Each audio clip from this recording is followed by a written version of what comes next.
Assalamualaikum warahmatullahi wabarakatuh. Waalaikumsalam warahmatullahi wabarakatuh. Selamat siang. Siang.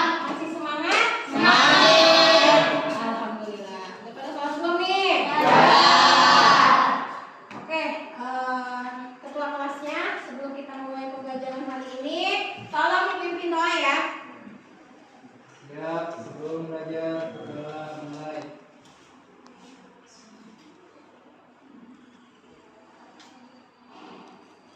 Sudah selesai memberi salam. Assalamualaikum warahmatullahi wabarakatuh. Waalaikumsalam warahmatullahi wabarakatuh. Hari ini hadir semua nggak? Hadir. Tidak masuk? Tidak ada, Bu. Asan ada nggak Asan? Ada. Atan? Ada. Minggu kemarin nggak masuk, kemana Atan? Siapa, Mana? Bu? Kesiangan? Ya, Main game terus ya? tunggu Jadi jawab. begadang. Oke, sebelum kita mulai pembelajaran hari ini, tolong lihat sekeliling kalian masih ada sampah apa tidak? Kanan kiri kolong meja ada sampah tidak? Tidak ada ya. Kalau begitu, selanjutnya biar lebih menambah rasa nasionalisme kalian, rasa cinta tanah air kalian, Ibu minta kalian untuk berdiri. Mari kita sama-sama menyanyikan lagu Indonesia Raya, dipimpin oleh dirijennya Nur Hayati. Mana Nurnya? Go. Oke, semuanya berdiri, silakan. Sini. Mana, Bu? Oke, siap ya, semuanya dalam keadaan siap. Gak ada yang bercanda, gak ada yang ketawa-ketawa ya. Untuk menghargai para pahlawan, menumbuhkan rasa nasionalisme kalian ya. Ya, Bu. Hiduplah Indonesia Raya Tua. Indonesia tanah airku, tanah tumpah darahku. Di sanalah aku berdiri, jadi pandu ibuku. Indonesia kebangsaanku, bangsa dan tanah airku. Marilah kita berseru, Indonesia bersatu. Hiduplah tanahku, hiduplah negeriku, bangsaku, rakyatku semuanya. Bangunlah jiwanya, bangunlah badannya untuk Indonesia Raya.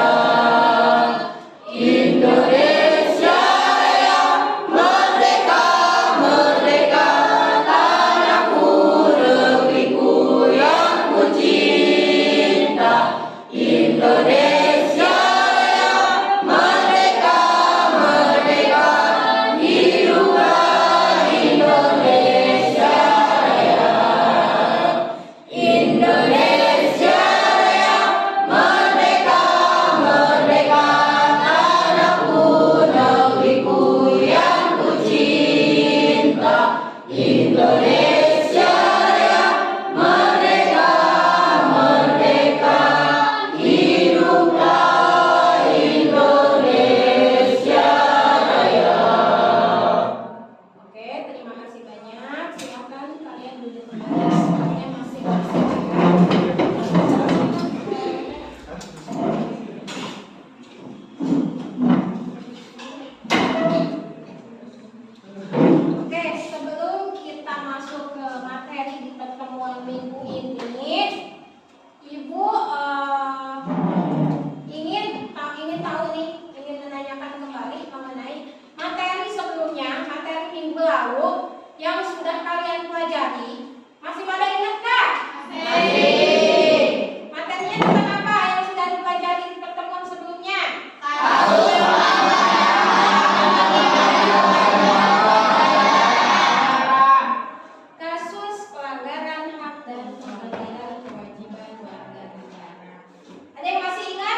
kasus pelanggaran hak warga negara. Kasus pelanggaran hak warga negara.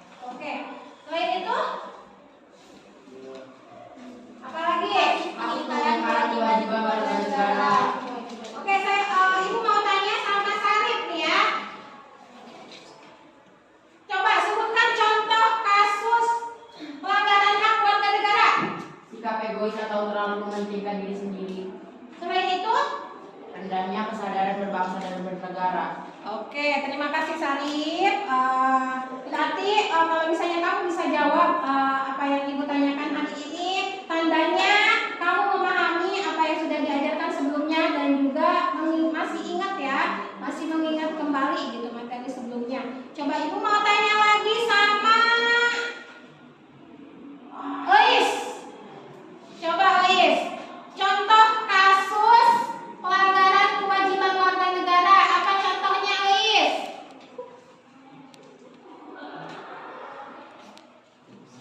Apa Ois contohnya? Proses penegakan hukum masih belum optimal dilakukan.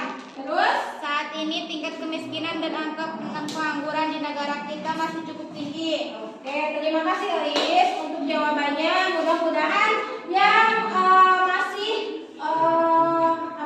belum memahami di materi sebelumnya bisa dipelajari kembali ya.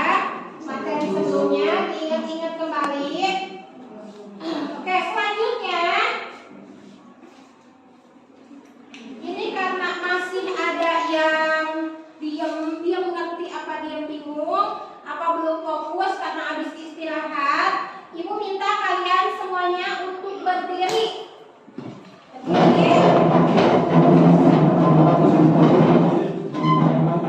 Kita ice breaking dulu untuk lebih memfokuskan kalian ke pelajaran hari ini sampai selesai ya. Ya, Bu.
menjamin keadilan dan kedamaian di lingkungan dalam masyarakat. Yang keempat, mampu mempresentasikan hasil evaluasi praktik perlindungan dan penegakan hukum dalam masyarakat untuk menjamin keadilan dan kedamaian di lingkungan negara Indonesia. Oke, selanjutnya kita masuk ke materi ya. Materi kita tadi tentang apa? Hakikat perlindungan dan penegakan hukum di Indonesia.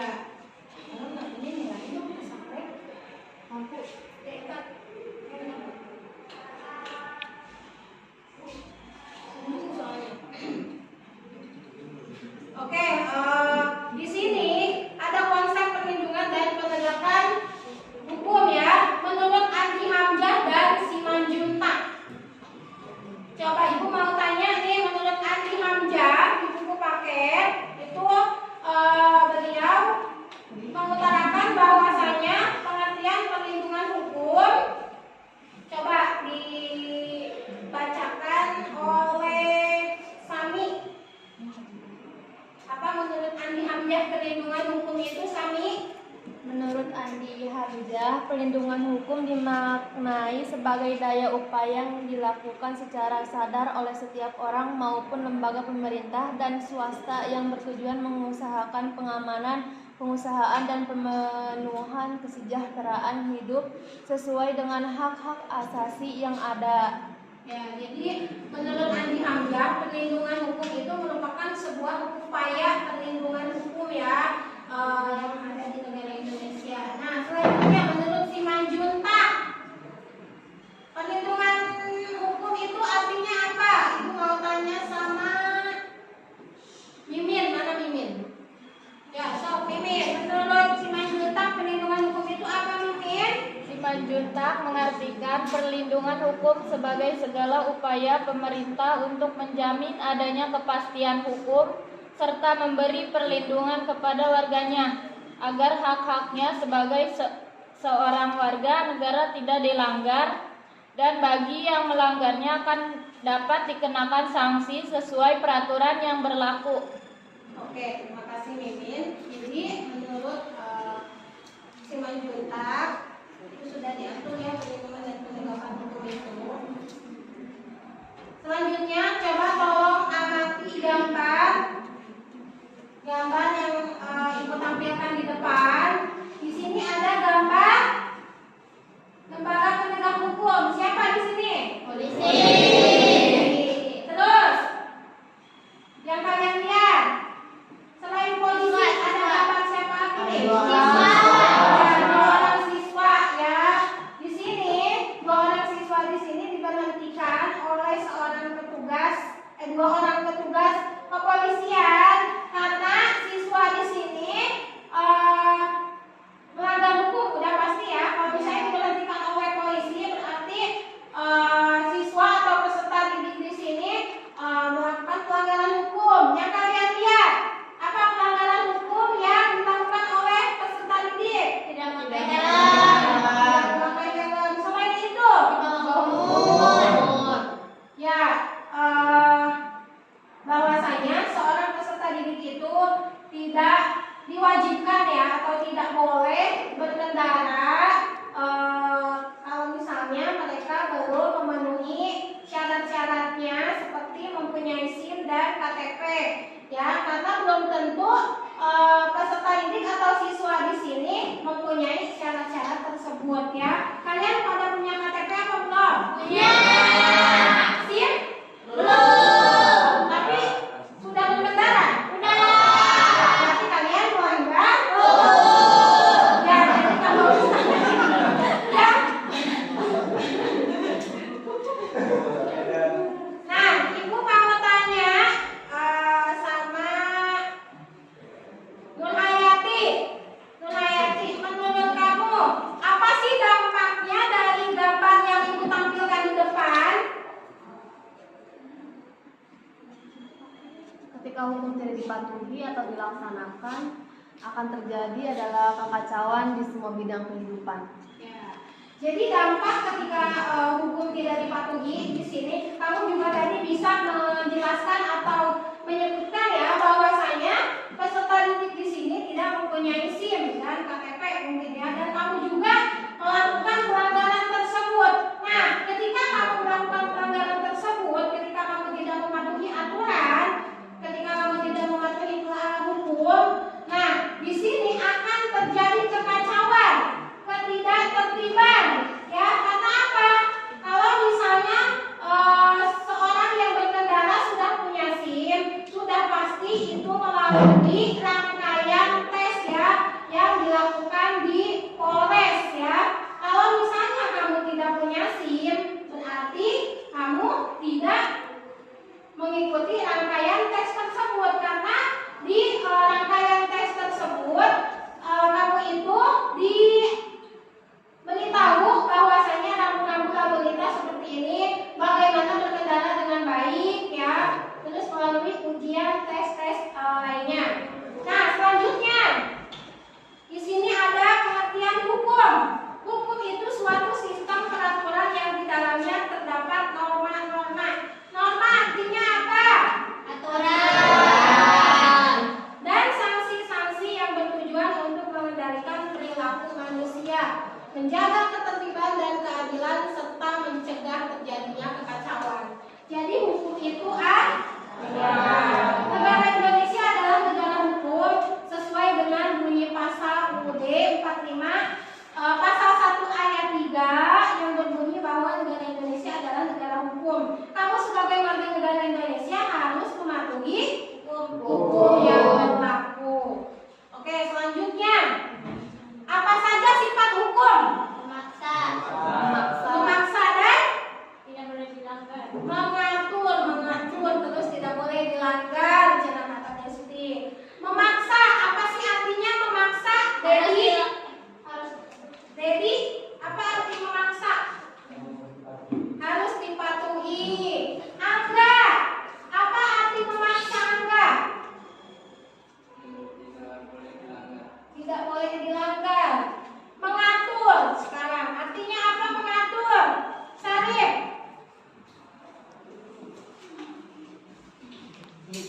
Mengatur. Apa artinya? Coba ada yang bisa jawab? Asan, apa arti mengatur Asan? Apa? Desti, apa arti mengatur Des? Hah? Menertibkan, Jena, agar di dalam kehidupan kamu itu tercipta ketertiban ya. Kalau misalnya kamu nggak punya aturan, kamu tidak mematuhi hukum, ya tadi tidak akan terciptanya ketertiban ya. Selanjutnya, di sini ada unsur-unsur perlindungan hukum. Adanya perlindungan dari pemerintah kepada warganya yang pertama. Yang kedua, berkaitan dengan hak-hak kewarganegaraan. Yang ketiga, jaminan kepastian hukum. Terus yang keempat, adanya sanksi hukum bagi pihak yang melanggarnya. Selanjutnya, pentingnya perlindungan dan penegakan hukum.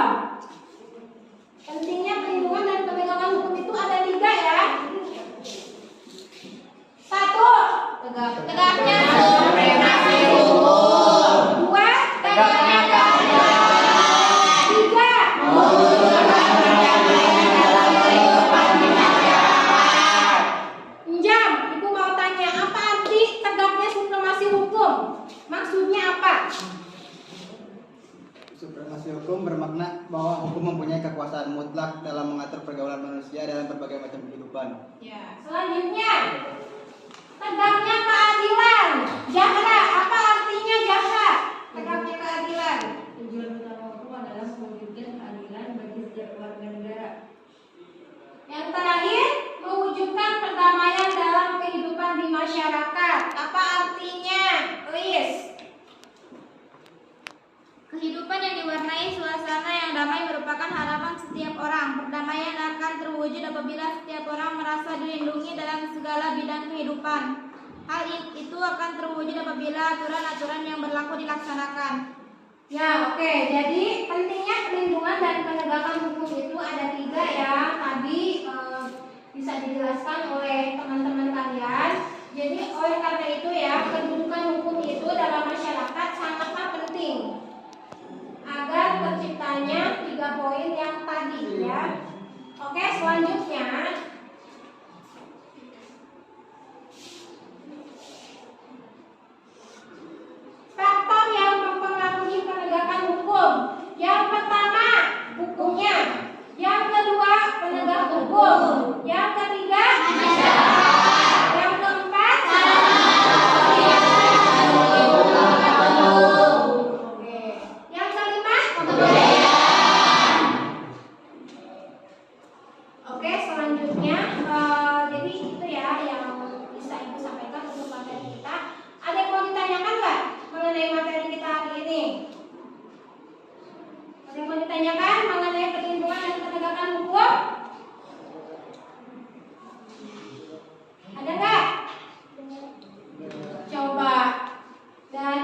penegakan hukum adalah sistem yang di dalamnya terdapat anggota pemerintah yang bertindak secara terorganisir untuk menegakkan hukum. Ya, oke. Terima kasih untuk yang bisa menjawab ya. Yang belum bisa menjawab tadi tolong nanti dicermati lagi materinya ya. Ya, Bu. Ya, jadi perlindungan hukum itu dapat terwujud apabila proses penegakan hukum dilaksanakan. Proses penegakan hukum merupakan salah satu upaya untuk menjadikan hukum sebagai pedoman dalam setiap perilaku masyarakat maupun aparat atau lembaga penegak hukum. Oke, selanjutnya Ibu akan memberikan tugas diskusi. Jadi kalian nanti diskusi mengerjakan LKPD. Nah, ini LKPD-nya ya. LKPD-nya di sini berupa kalian itu menganalisis video ya. Nah, untuk kelompoknya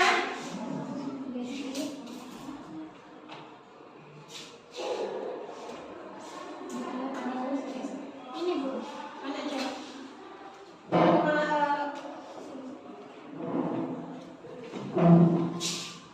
Oke, untuk kelompoknya Ibu akan membagi ke 5 kelompok ya.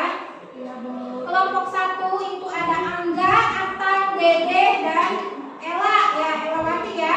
Kelompok 2 ada Hasan, Desti, Ella Mailani, dan Ijam. Kelompok 3 ada Dedi, Erik, Eis, Indah. Kelompok 4 Jumaedi, Mimin, Nurhayati, Randy, dan Sami. Kelompok 5 ada Lela, Sarif, Munah, Yeni, dan Zahra. Oke, sekarang kalian duduk sesuai dengan kelompoknya masing-masing. Udah ya? Oke, terima kasih banyak. Sekarang Ibu akan membagikan LKPD-nya yang harus kalian kerjakan, yang harus kalian diskusikan.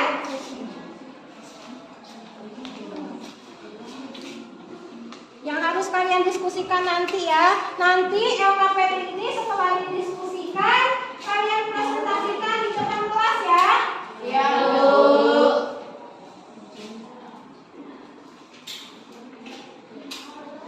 Nah, di sini ada petunjuknya ya. Silakan kalian diskusi. Yang pertama itu kalian menyaksikan video